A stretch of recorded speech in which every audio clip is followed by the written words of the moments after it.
यद्दत्त्वा चानृणो भवेत्। आनन्दमानन्द करप्रसन्नम् प्रेमस्वरूपम् ब्रजभावयुक्तम्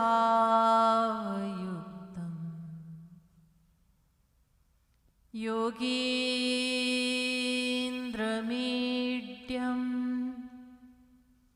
भवरोगवैद्यम् गुरुं कृपालुं प्रणमामि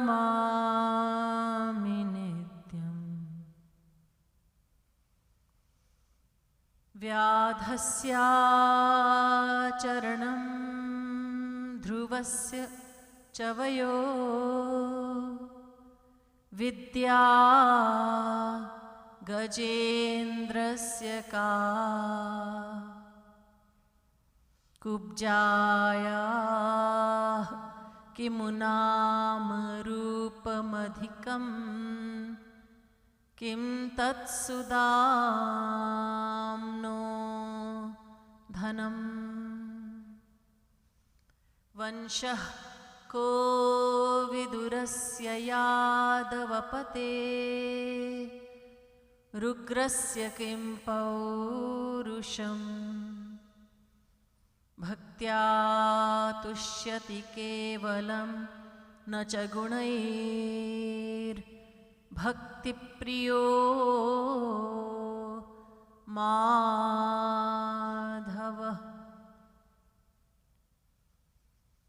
नमः कमलना भाय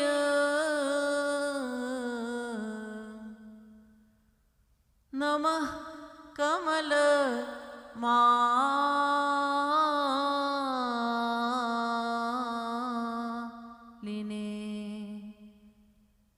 नमः कमलपादाय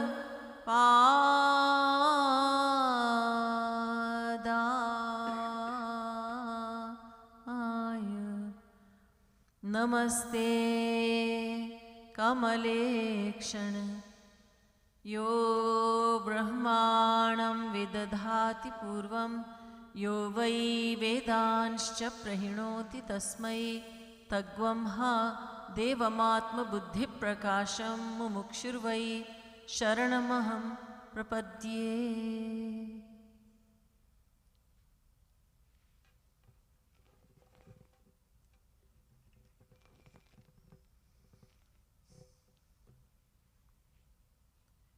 Inquisitive souls, we have a Q&A session this evening, as we have done for the last few Sundays. So you are invited to ask your questions, and while you think about your questions, I'll give you some time, let's do a short kirtan. Radhe Radhe Radhe Shri Radhe Radhe Radhe Radhe Shri Radhe Radhe Radhe Radhe Shri Radhe Radhe Radhe Radhe Shri Radhe Radhe Radhe Radhe Shri Radhe Radhe Radhe Radhe Shri Radhe Radhe Radhe Radhe Shri Radhe Radhe Radhe Radhe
Radha Rani महारानी की जय, श्रीमद् सद्गुरु सरकार की जय, वृंदावन बिहारी लाल की जय.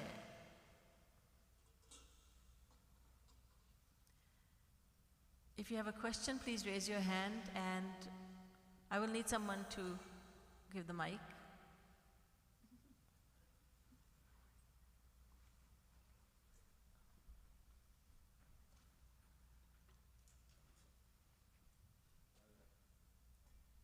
Radhe, Radhe. Who has question? Sorry. No one yet. I think they're thinking about it. There's one.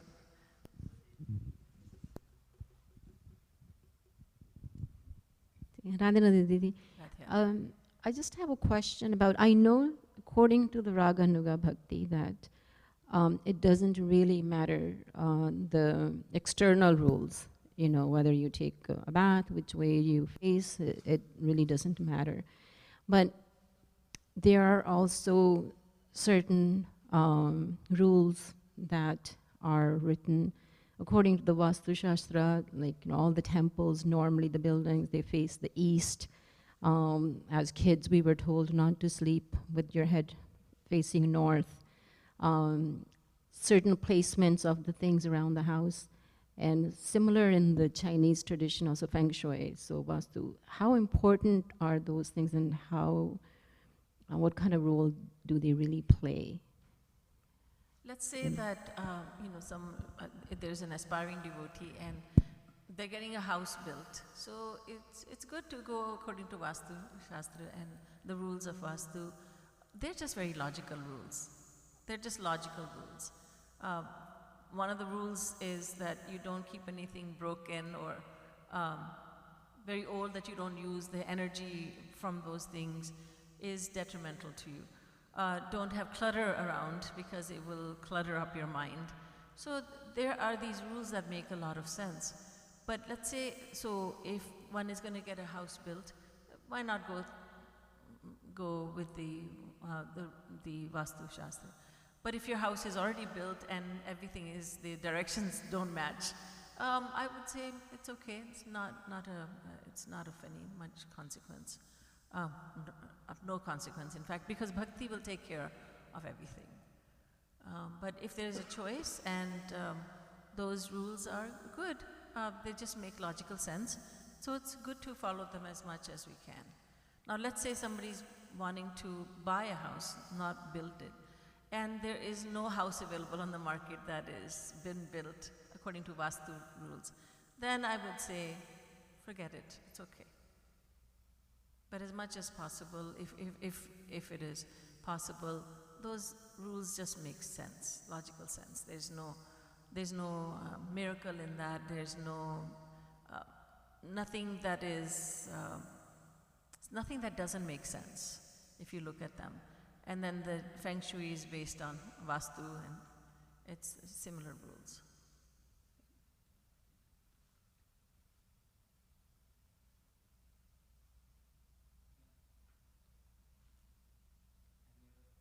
Radhe, Radhe. Any other question? Didi, I have one question.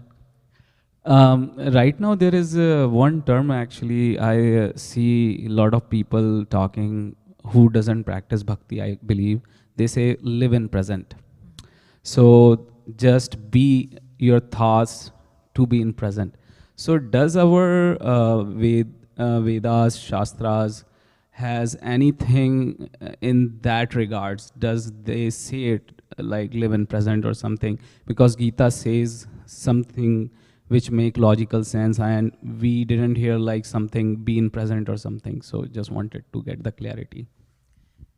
The way that the reasoning behind saying stay in the present, that is the important thing. So our scriptures, saints, they do tell us, don't worry about the past because it's gone. Nothing can be done now. And from this point of view, they say live in the present. What's done is done, and those karma, those actions will bear fruit, and you can't do anything about it, so let it go. And what is going to happen in the future, you have no control over it, except only thing you can do is to be in the present and perform the actions that will give you the desirable fruits in the future. So what the scriptures say is concentrate on kriyaman karma. Kriyaman karma are the actions that we all have, we humans have been given the freedom to perform. So they say don't worry about sanchit, like accumulated actions, because they've already been performed. And so and don't think about the prarabdha karma, because part of the small part of the sanchit karma, accumulated actions, will bear fruit in this life, and those are our destiny forming actions. So there also we don't have any control over those because we've already performed those actions. So our scriptures and our Gurujan, saints, they say concentrate on kriyaman karma. And so in this way they say stay in the present. Now in the world, especially in the Western world, the reasoning behind saying stay in the present, I suppose it's similar reasoning. Stay in the present, don't worry about the past, don't fret about the future. But perhaps they're not saying in the way the scriptures have said it. They don't mean it in the same way as the scriptures mean it, that stay in the present, meaning do the right thing in the present so that you can reap the desirable fruits in the future. It just makes sense to stay in the present. Of course, we must learn from the past, but never worry about the future. And the only way we can really move forward is to stay in the present. Kriyaman karma.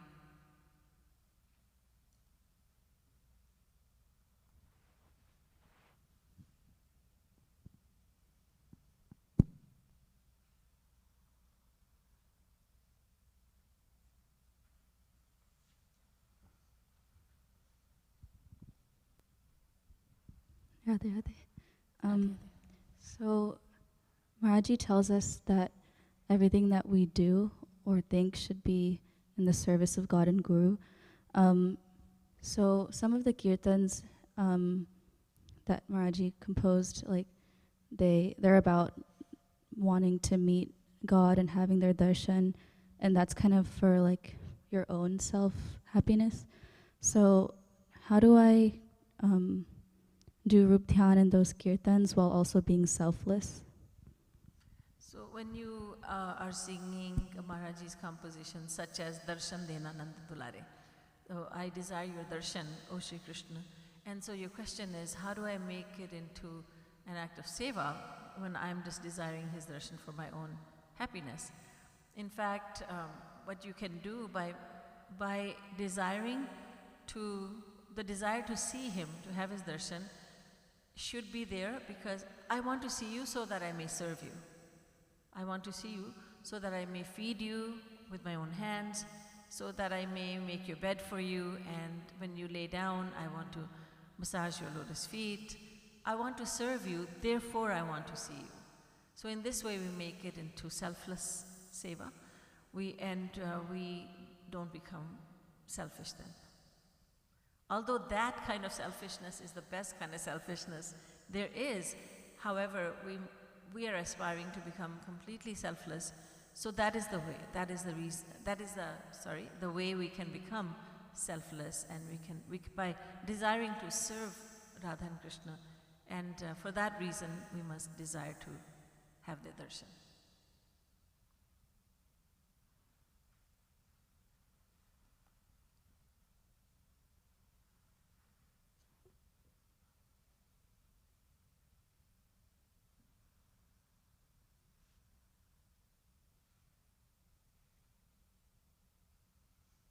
In the last few sessions, have I answered all your questions?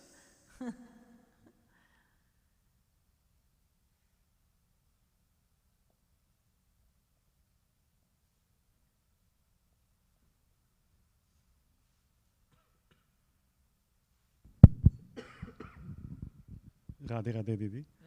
Radhe.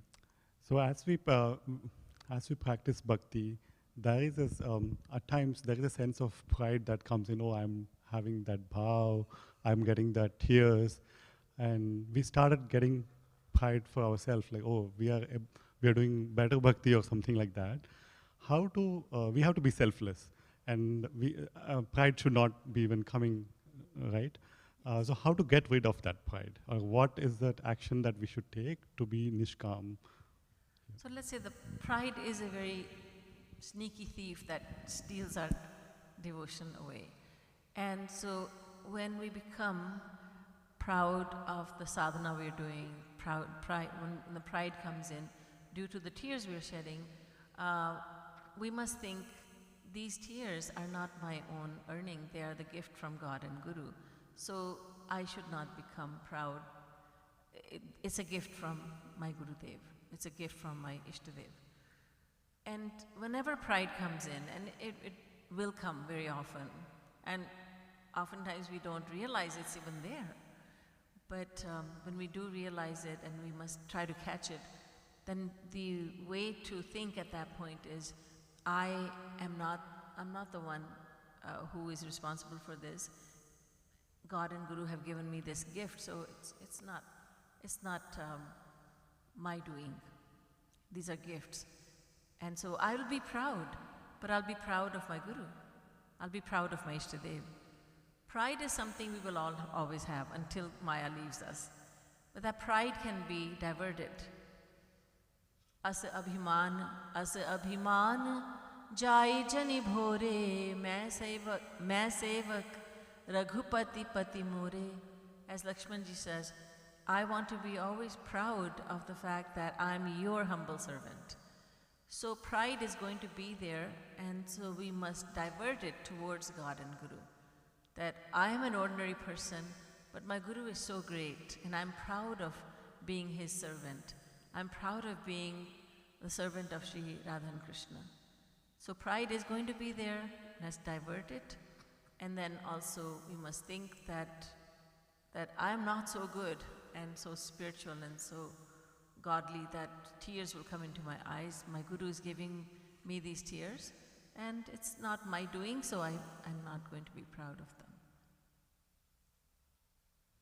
Well.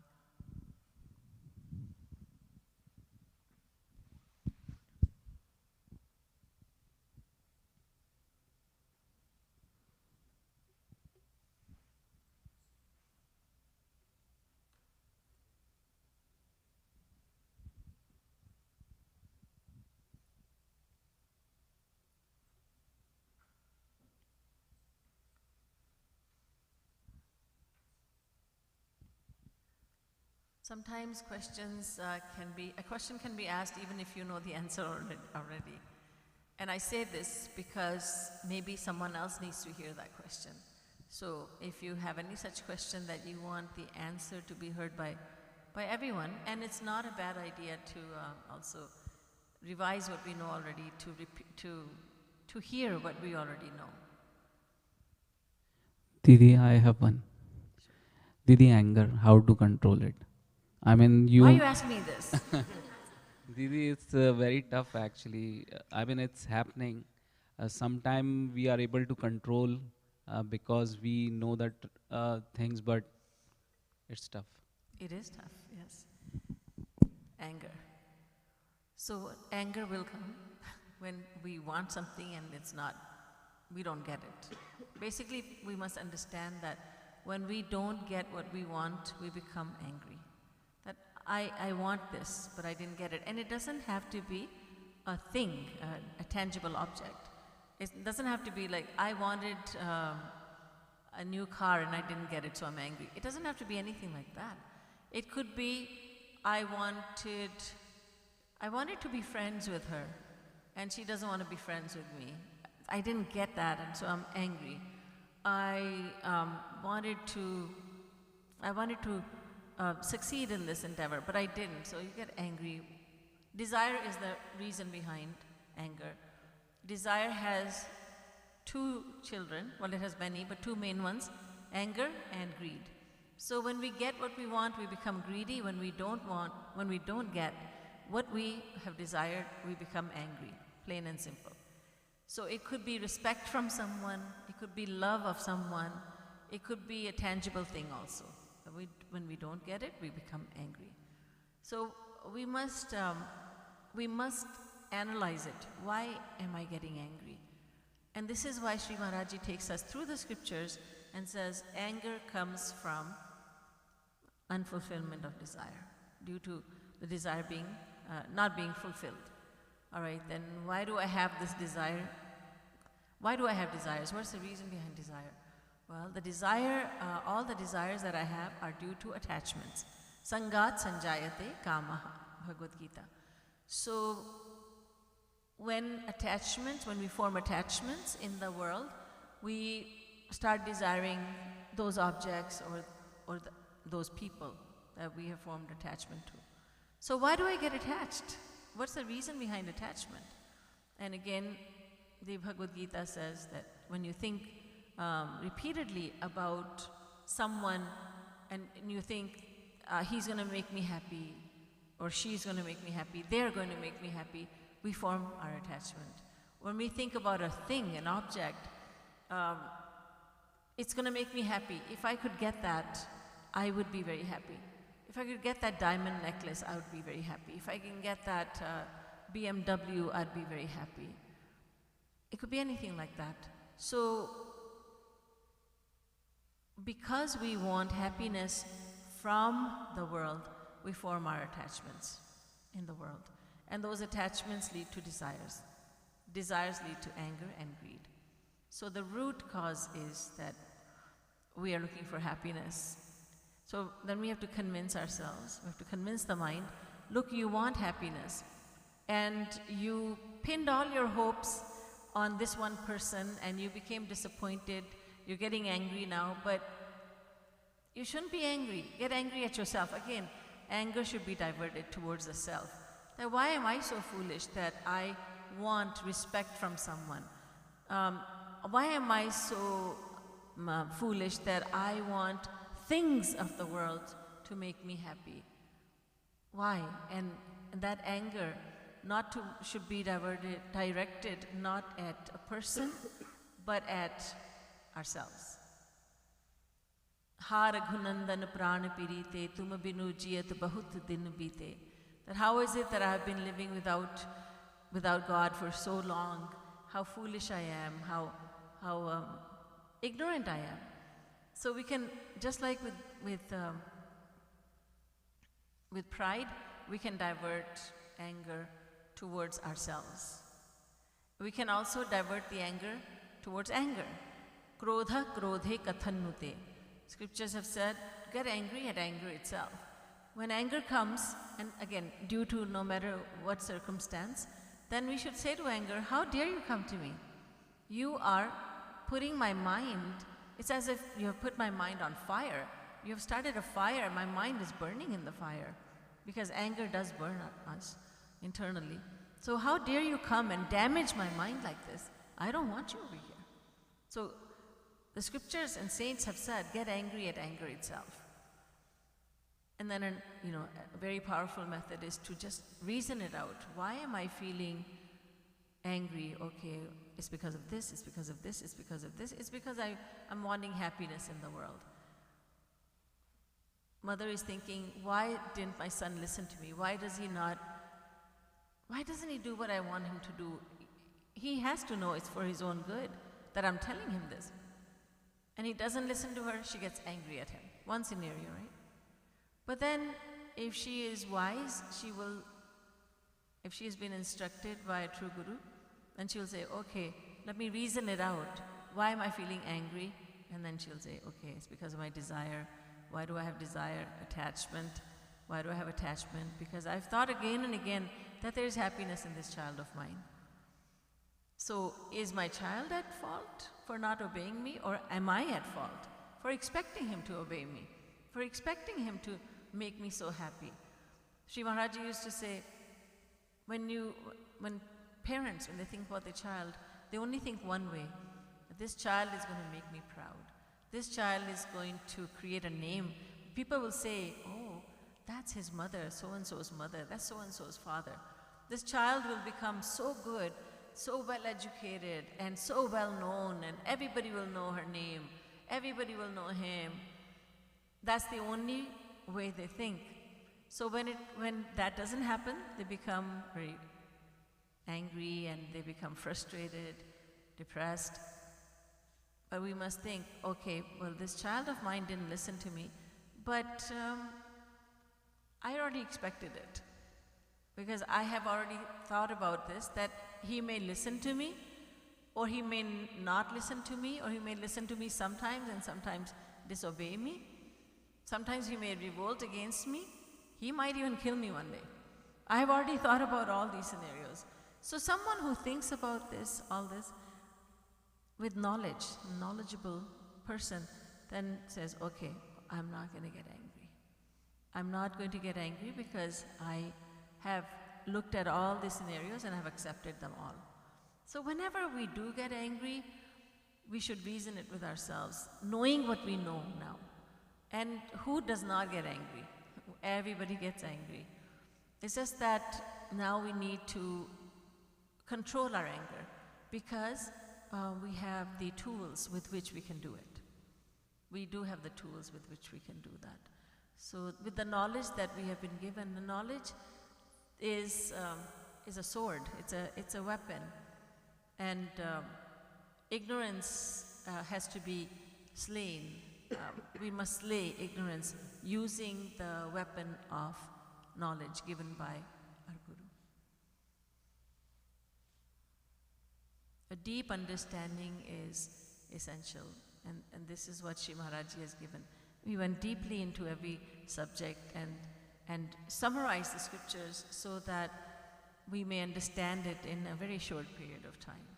And so then the Prem Ras Siddhant, the philosophy of divine love, when anger comes, when greed comes, when thoughts of hatred come in, that's when we need to use this mighty weapon of knowledge.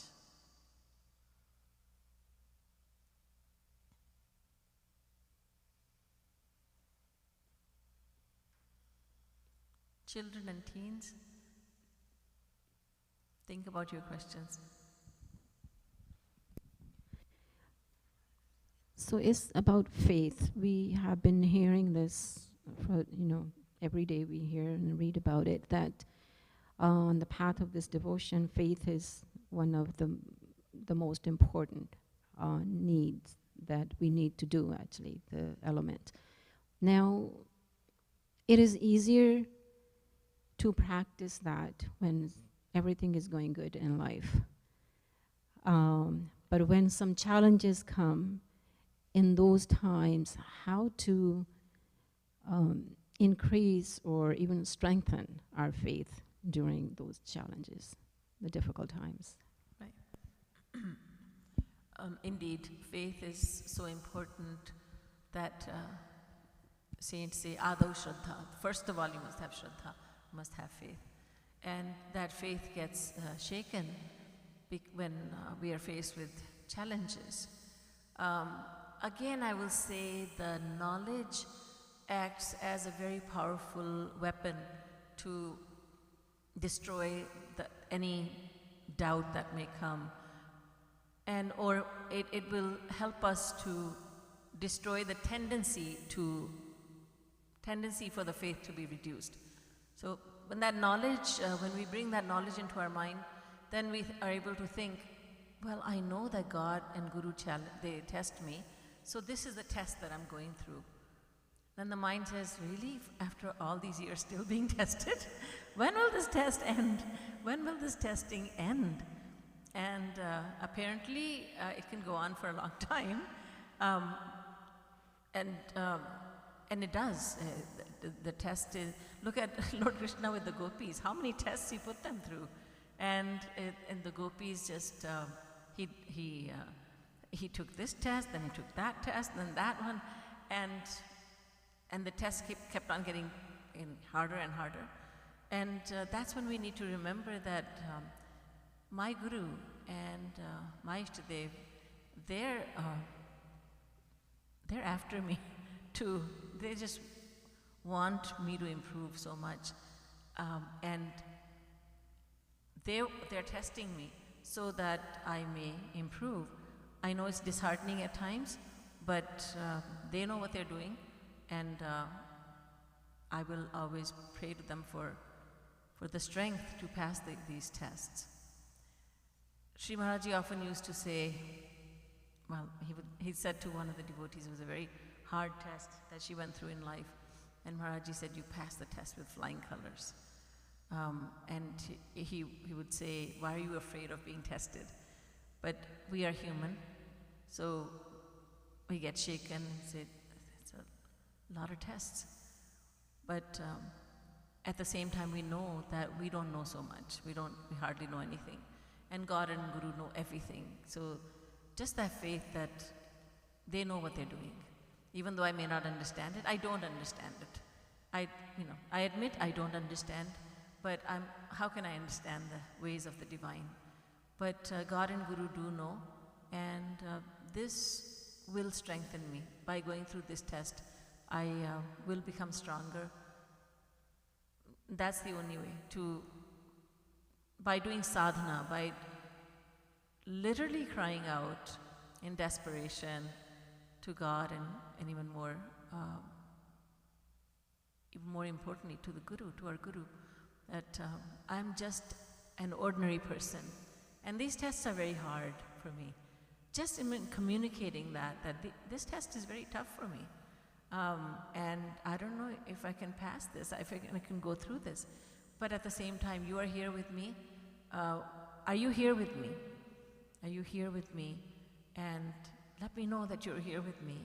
Just crying out to God and Guru when it gets really tough, and always knowing that I don't know anything, and God and Guru know everything, so they must really want me to improve because they're taking a lot of tests. These are a lot of tests that I'm going through. And it's a fact that Maharaji would say that, if you're a good student, a teacher wants you to get better. So the teacher will give you harder and harder tests. That is a fact.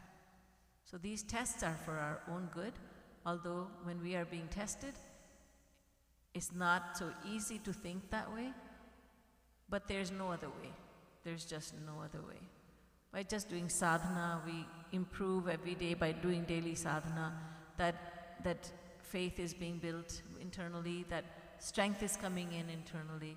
It's just like when we are eating, someone is eating healthy food, and that person thinks, oh, I'm the same as I was when I was eating unhealthy food, junk food. But over a period of time, it shows up. Oh yeah, healthy food. Oh yes, now I feel it. It takes time. In the very same way, the sadhana we're doing, it seems like I hear it from a lot of people, and the mind does say, I'm not improving. I'm just the same as I was 20 years ago, 30, 40 years ago. That's not true, but we feel that way. That improvement is there, and when we think about it, really think about it, no, the improvement is there. I have improved, of course. Yes, I have a long way to go, but I have also improved. So that strength comes in through diligent practice of devotion. And the three concepts, satsang, seva, sadhana, there's nothing else. And then, although we go through tests, anybody not going through tests in life? Can you raise your hand? Anyone who has not been tested a lot? And very small children, probably not. I don't mean math test or science test. But by giving those tests, that God and Guru give you tests as well. They give us tests. They put us through tests.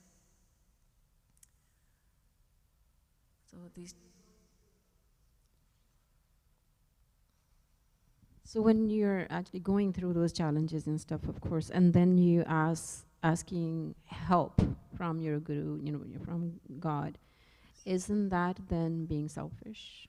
That is something we need to, no, it's actually not. Please give me Like strength. instead of just accepting and surrendering, saying, okay, well, this is also a gift from you, yes, it doesn't seem like a nice gift, but yes, it is a gift. But then again, like asking for help, saying like, help me to go through this or give me the strength. So isn't that selfish? That is actually needed, it's necessary. It's very necessary that, I'm too small and these tests are big and you are too great for me to understand you. And I need that understanding, I need your grace because nothing can happen without your grace. It's absolutely allowed. It's allowed for us. I'll just share a personal story. When Sri Maharajji said to me, I'm going to give you the seva of preaching, I accepted it because I had faith that even though I don't think that I can do it, but he is all-knowing, so he knows. And then when I started to study, so to speak, for lack of a better word, then there were many things I wasn't understanding, and ultimately I just cried out to Sri Maharajji. And I said this, I said, I'm too small. This task is too formidable. It's a very daunting task. I cannot do it. I can't do it by myself, and I need your special grace. I didn't think I said special grace. Grace is always special. I need your grace. I need your help. I'm not getting this by myself.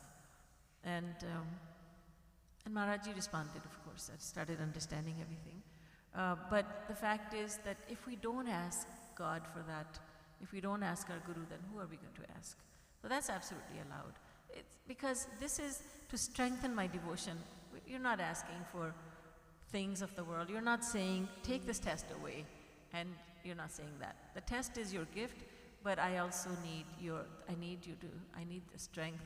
Please give me the strength that will help me pass this. So that's absolutely allowed. You'll still be selfless.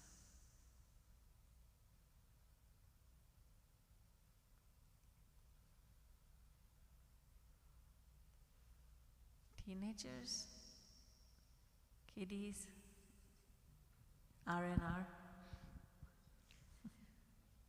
Radhe Radhe Didi ji. Radhe Radhe. Sri Maharajji also says that sometimes we don't have to really get angry from the inside, but we have to, in the world, pretend that we are angry. Because if we don't, then maybe our kids won't listen to us, or maybe our co-workers or somebody we need to get the work done from. But it is like practicing anything. Like you practice to be happy, and then eventually you end up being happy. And you practice too much of being angry, and you end up being angry, right? So how do you balance that? Like, I know I have to get angry at people because they're not listening to me, or my point is not getting across. But on the other hand, when I feel like it has internally disturbed me, then I just say, should I just be detached at this point in time? Should I just walk away? Because even pretending is not the right thing to do. Right. So yes, there are times when you have to show your anger. And so first of all, we have to say, okay, now I know I'm not going to get angry on the inside, but I must say this to someone who is working, in my subordinates, let's say at work, your subordinates, your children, whoever it may be, that there's a reason for you to show your anger. So first of all, we must say, okay, I'm just, make sure that I'm not going to be really angry. I'm just going to show this. And you're saying that if even the show of anger starts working on you, right? So then it's, you just sometimes select, you choose not to even not to even show your anger. That, until I can detach myself from my words and then not really get angry, let me not say anything in this situation. Let me handle it another way.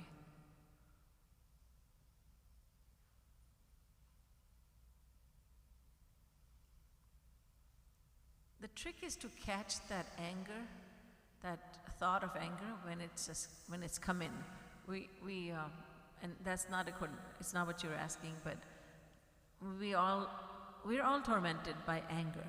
Anger is something but if we allow it to overtake us, that anger makes us it makes us look very, very demonic. Anger. Nobody wants to see an angry person. You could see I can look at a greedy person. I can look at an envious person. Or angry person, no thanks. Even a child doesn't want to see an angry parent. No, stay away. Because it's not a pretty sight. So even on the outside, anger doesn't look good. So anger is very damaging. So overall, what we should do, what we need to do, is to really become aware of anger and that mindful living, that I am getting angry right now. And that's why it's a good idea to speak little and to think before we speak and to be very deliberate in what we do and not to react right away.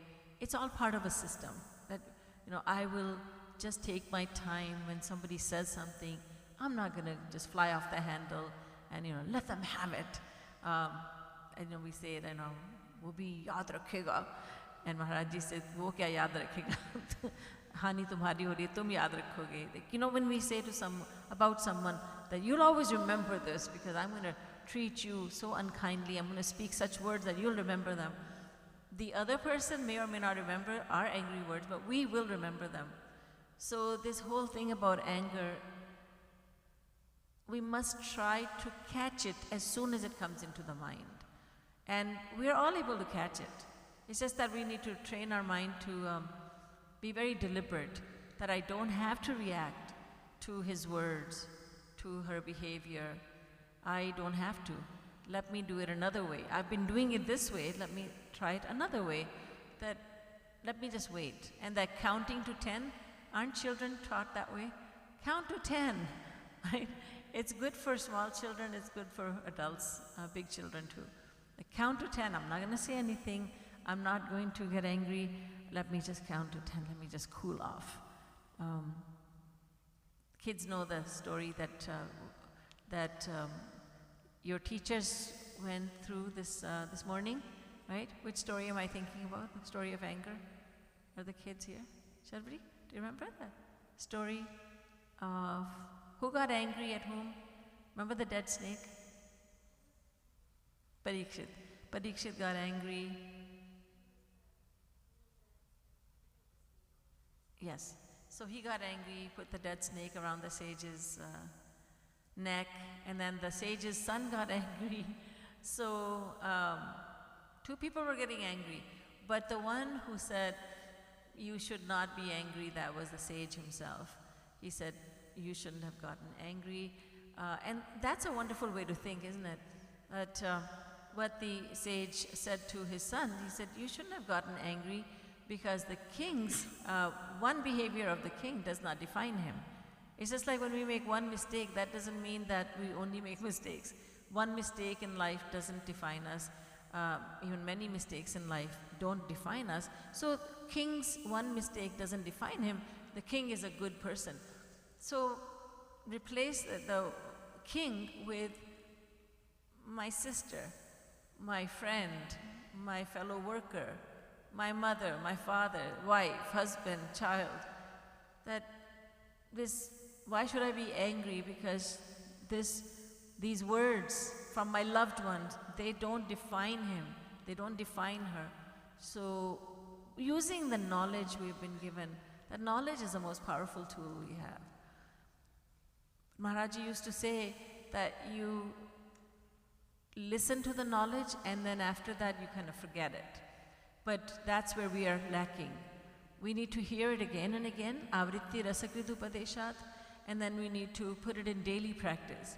Sometimes we think, oh, that was knowledge, I've heard it, I heard the lecture, but we can practice it in daily life and we can get better. Whether it's about anger or greed or envy, any situation that we are dealing with, the wonderful thing is that Sri Maharaj Ji has given us a solution for all the problems that we have.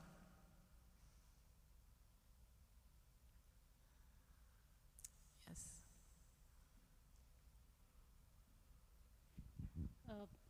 Didi, oftentimes, like one of the things I wonder is like for whatever actions we did in the previous life, sometimes we have to bear consequences in the current life, whereas we don't have the visibility into what we might have done. So my question is like, as a human being, like how do I know what is my balance of karmas? I mean, today we have an app to know calories, we know how much is bank balance, but we don't know our past birth karma. So how do we know, and what does God give any indication for us through our devotion? Yeah, so those are the things that come to my mind What is sometimes. my balance? When it comes to balance, we're talking about infinity here, unlimited here, countless, innumerable. Calories and so on are limited, so there's an app for that. For this, there is no app, but all we can do is, again, what we have done already. No guru will tell you, look how much you've done in the past and this is how much you have left. Because it's always going to be, you have made unlimited mistakes and you've done unlimited devotion and you've done unlimited good virtuous deeds also. Everything is unlimited. Now, how many are you going to have to pay for in this life? How many good deeds, how many pious, how many sinful deeds, how many devotional deeds are going to bear fruit in this life? Saints know, because they have the same knowledge as God. The saint knows, but he will never say, because it's not important.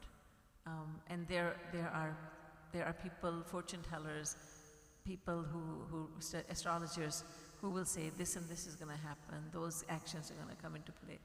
It's an exact science, but only a saint will know the exact science, and saints they will never tell us about anything like this, because this would mean that everybody will come to them wanting to know this, and it doesn't help anyone to know any of this. That's why all we should do is to do our best, what we have been taught. I'll do my devotion, I will balance my worldly life with my spiritual life. I will balance my life by bringing God into my mind, and I'm taking care of myself, my family, financially, physically, but I will bring God into my life, and I will do my duty without attachment. All we can do is do that, and the rest we'll leave to God. Because if we were to know, it would be devastating, wouldn't it be? That, oh, I was a king of England, or I was a queen of whatever place it is, and I was a multi-billionaire, and now I don't even have a job. It would be very distressing. Or, oh my goodness, I committed so many murders. How could we live with ourselves if we were told that this is what you did in your last life? It's best that we don't remember. People say, if only I had memory of my previous life. I say it's good that we don't remember anything, because it would be devastating. It would be devastating. Imagine Hitler, whenever he does receive the human form again, and he is given that memory, you killed millions of innocent people. How would that person feel? How would he feel? And after having gone through thousands and maybe millions of births in lower forms of life, and after going through hell and all that, then he's born a human, because he also has done devotion. How would he feel knowing, I killed millions of people, innocent people? How could he live with himself? So in the same way, we cannot live with ourselves. We would not be able to. So it's a good thing we don't know. So all we can do is like present life. That's just it. Again, that's in our Kriyaman. hands. Kriyaman kar. Sure. Thank you. Okay. Sharavati. Radhe Radhe. Radhe. So my question was like, how do you also think about God not only when it's like you're in trouble or like it's a problem, but then also it's when it's the good times? Yes, good question. Yeah. Right, so you've heard about Roop Dhyan in Gurukul and by listening to lectures, right? You've heard about Roop Dhyan, that no matter where you are, you just think about God. That is, let's say if you're studying or you're playing, you're at home, watching TV, just from time to time, just think, Lord Krishna is with me, God is with me. And so you're not thinking of him when you're in trouble only, but you're thinking of him, trying to think of him every day. So you get accustomed to thinking that he's always around me, he's always with me. So wherever you are, you just do Roop Dhyan. And sometimes you can't even you're not going to be able to close your eyes, and that's okay. Just as he is with me, he he's sitting over there, he's sitting over there. And you know, you're maybe in your classroom. Sorry to remind you of school right now, but let's say you're in your classroom and you just visualize him to be where the teacher is, on the teacher's desk or on the ceiling somewhere, and you kind of look up every so often just to remind yourself that he's always with you. So that way you're not just going to him in times of trouble, but all the time you're trying to remember him. Thank you.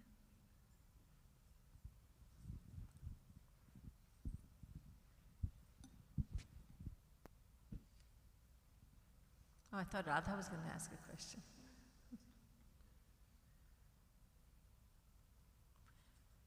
We have 3 minutes left. We can have one question.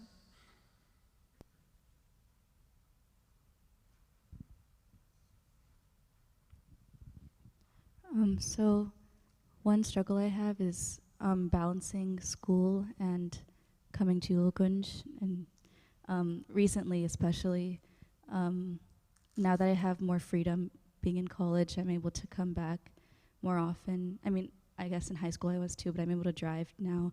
So I'm just usually like I get really, it's a hard decision for me to do my schoolwork if I have a lot of stuff to do, or come here and try to do seva and satsang.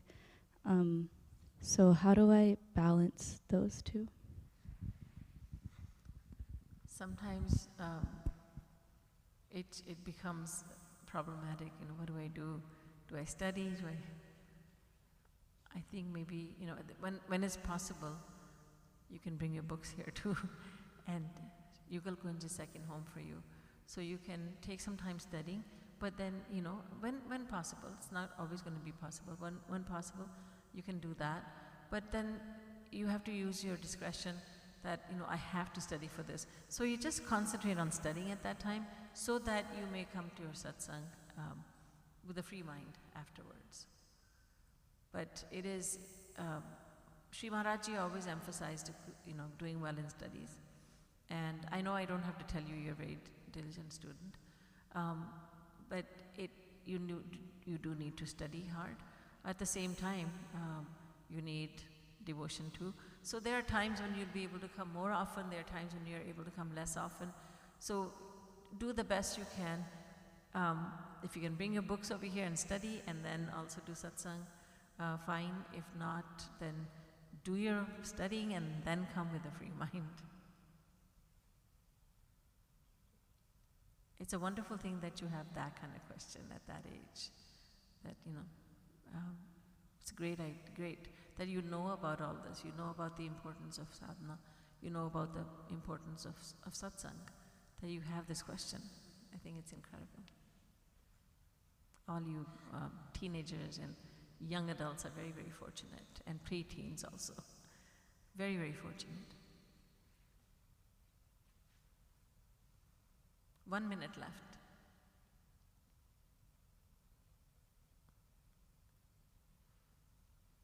So we'll do Kirtan for 1 minute.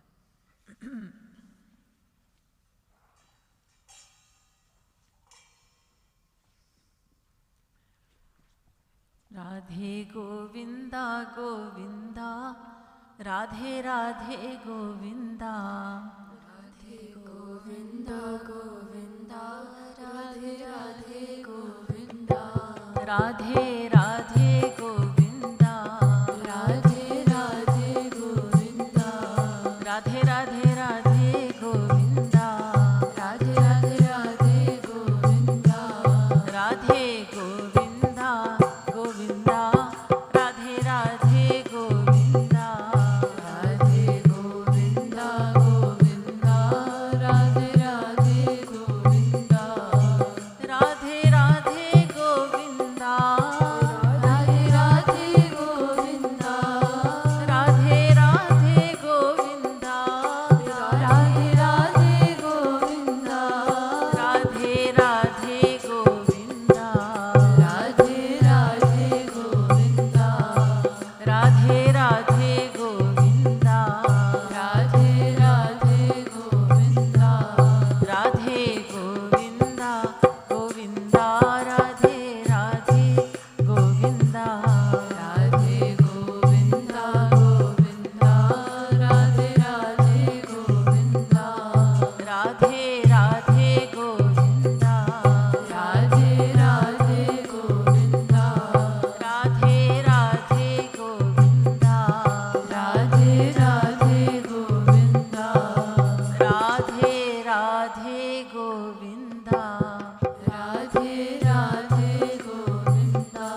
Shri Radha Krishna भगवान की